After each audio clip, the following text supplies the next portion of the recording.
In the morning, Peppa discovered that her mom had disappeared. An oppressive silence filled the house. On the table lay a tattered note. To find your mom, open the right door. But remember, not all doors lead back. Her heart beat faster. There were many doors in the house. Each one seemed alive, as if waiting for her. The first door was dark. Behind it was a room with mirrors, in which she saw no reflection. When Peppa approached one of them, she saw her mom staring at her with black eyes and whispering, "You shouldn't come in here." Suddenly, the mirror cracked and shattered. From the shards appeared a sinister shadow. Peppa screamed and ran out into the corridor. The second door was covered in cobwebs. Behind it was a room filled with clocks, all showing different times. When Peppa touched them, strange voices suddenly echoed. The clocks started ticking in sync with her heartbeat. She heard her mom's voice. "I'm here, or not." Terrified, Peppa ran out of the room. The third door was long. The walls were covered with strange symbols.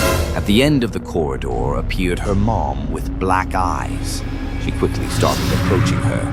Peppa noticed fangs on her mom and ran into the next room, which had many doors, but one of them opened by itself. Behind it was the same room where she woke up that morning. Peppa chose the last door with a bright handle. She opened it and found herself in a dimly lit room. There stood her mom, but she looked unrecognizable. Eyes as black as night, face twisted into a terrible smile. Her mom whispered through clenched teeth, "You found me, but I'm no longer who I was." At that moment, the walls cracked and began to crumble. The floor seemed alive. Peppa found herself in an empty space without any doors. Suddenly, she woke up in her bed. She noticed a small piece of glass on the floor. When she picked it up, her mother's reflection appeared before her, smiling sinisterly and whispering, "Did you think it was all just a dream? I'm always here, inside your head." Peppa found a box in the closet, dusty, old. On it was written, "Our home," in childish handwriting. Inside was a tape, a regular VHS, but their family hadn't owned a player in years. Mummy Pig was surprised. Someone must have mixed it up. Let's throw it away? But Daddy Pig said, "I have an old player in the basement. We can watch." That evening, they all gathered in the living room. The screen flickered. The image shook. On the tape, their house, like someone was standing silently, filming. "Strange," said Mummy Pig. "I don't remember anyone recording us." Then, dinner scene. Everyone sitting at the table. Daddy, Mummy, and Peppa on both sides. Two Peppas, identical, both eating. But one of them smiled. Wrong.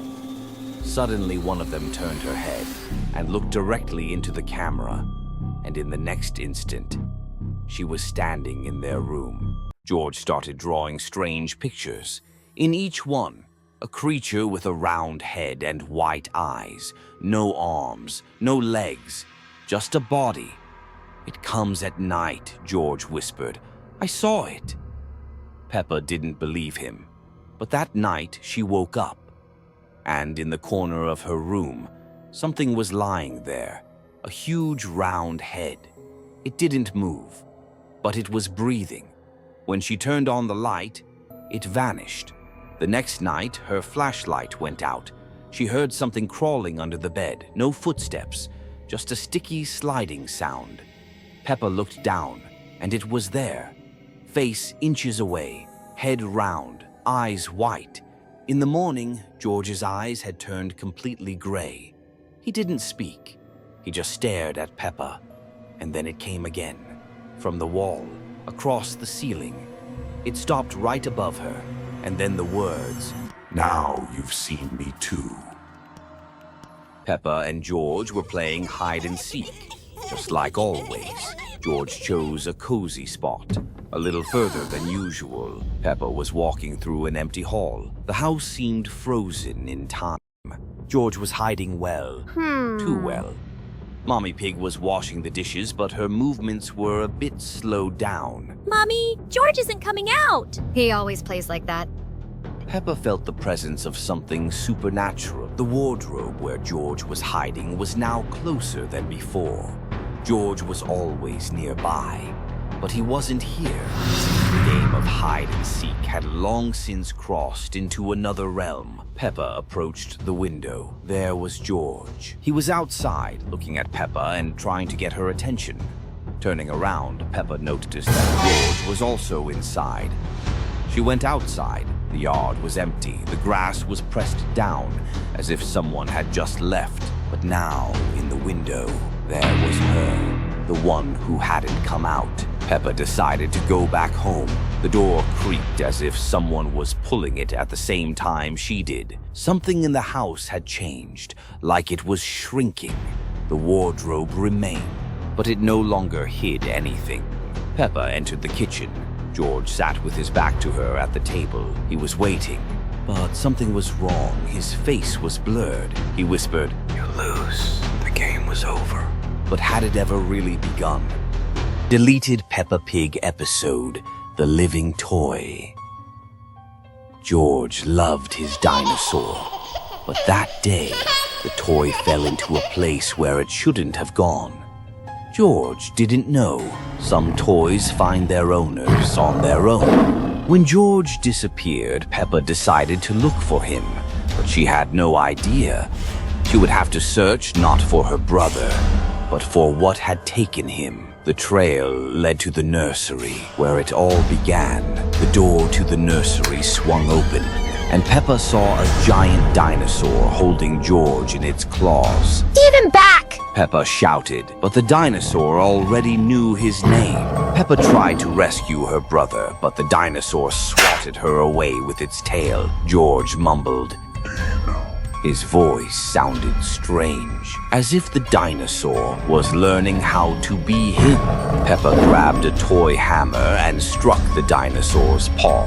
It dropped George. Run! Peppa yelled, but George didn't move. His eyes turned red. In the morning, George returned, but Peppa saw that now the dinosaur was always watching him. At night, a voice was heard behind the door. "The little dinosaur. Mine." He waiting, because children can be lost so easily, especially when they think they've been found.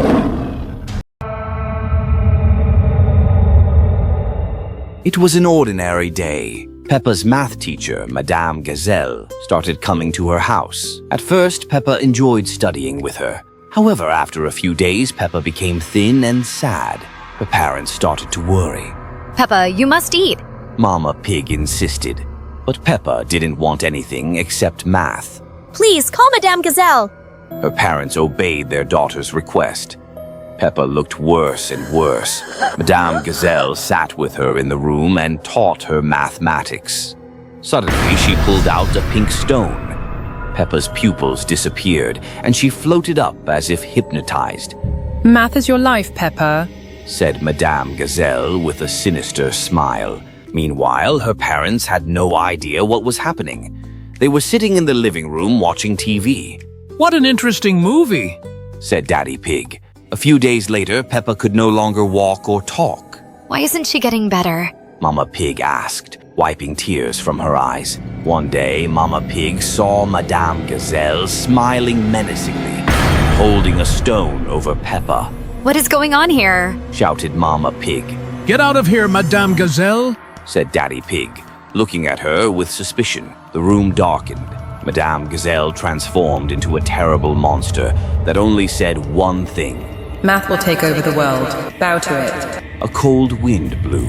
Everything around turned into a tornado of notebooks and numbers. In the morning, everyone sat at the table with crazy faces. They were solving problems while Madame Gazelle loomed over them as if controlling their minds.